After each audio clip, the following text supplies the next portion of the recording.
Pernah nggak sih kamu merasa aneh? Seorang pangeran dengan darah Majapahit yang mengalir di tubuhnya justru memilih jalan dakwah yang sunyi. Hari ini, mari kita menyingkap tirai sejarah untuk melihat masa kecilnya yang jarang terungkap. Ini adalah cerita tentang Raden Fatah, bukan sosok penakluk dengan pedang yang haus darah, tapi seorang santri yang gigih. Beliau lahir di Palembang dan dibesarkan oleh Arya Damar, sebelum akhirnya datang ke Pulau Jawa.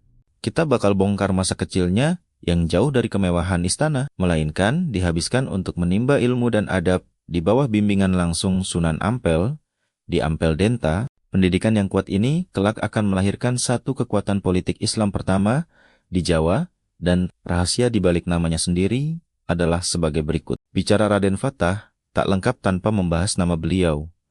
Fatah, ada perdebatan seru di kalangan sejarawan tentang dari mana nama ini berasal. Banyak pandangan yang meyakini bahwa nama Fatah, yang artinya kemenangan atau penakluk, adalah pemberian langsung dari utusan kekhalifahan Utsmani. Ini adalah simbolisasi dan rasa syukur Utsmani di masa Sultan Muhammad II yang telah berhasil menaklukkan Konstantinopel, meskipun bukti surat resminya belum ditemukan. Nama Fatah adalah bukti tak terbantahkan tentang adanya misi dakwah terencana dan semangat kemenangan. Islam yang sama, yang dibawa oleh para dai Utsmani, sejak dini di Nusantara, semangat kemenangan inilah yang kelak akan mengubah wajah Pulau Jawa selamanya. Berikutnya kita bakal lihat bagaimana satu kerajaan kecil bisa mengubah Pulau Jawa. Kita bicara tentang gelombang politik Islam di Jawa, dan kuncinya ada pada sosok Raden Fatah di Kerajaan Demak. Ini bukan sekadar penaklukan militer, tapi revolusi peradaban. Raden Fatah melihat kearifan lokal Nusantara. Beliau tidak datang dengan membawa kaku syariat Timur Tengah,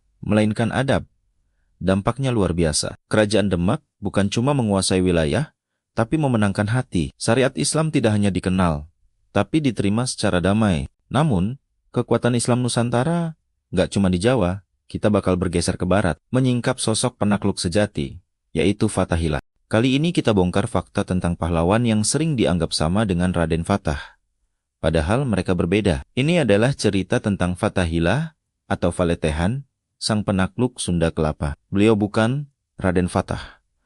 Fathahilah adalah sosok dai dan komandan militer yang hebat, dikirim dari Demak untuk melawan ekspansi penjajahan asing. Perjuangannya yang paling ikonik adalah menaklukkan Sunda Kelapa dari Portugis pada tahun 1527, lalu mengubah namanya menjadi Jayakarta. Kritik elegan kita di sini adalah, jangan jadikan perlawanan sebagai alasan pembenaran konflik internal, melainkan sebagai bentuk jihad menjaga kedaulatan.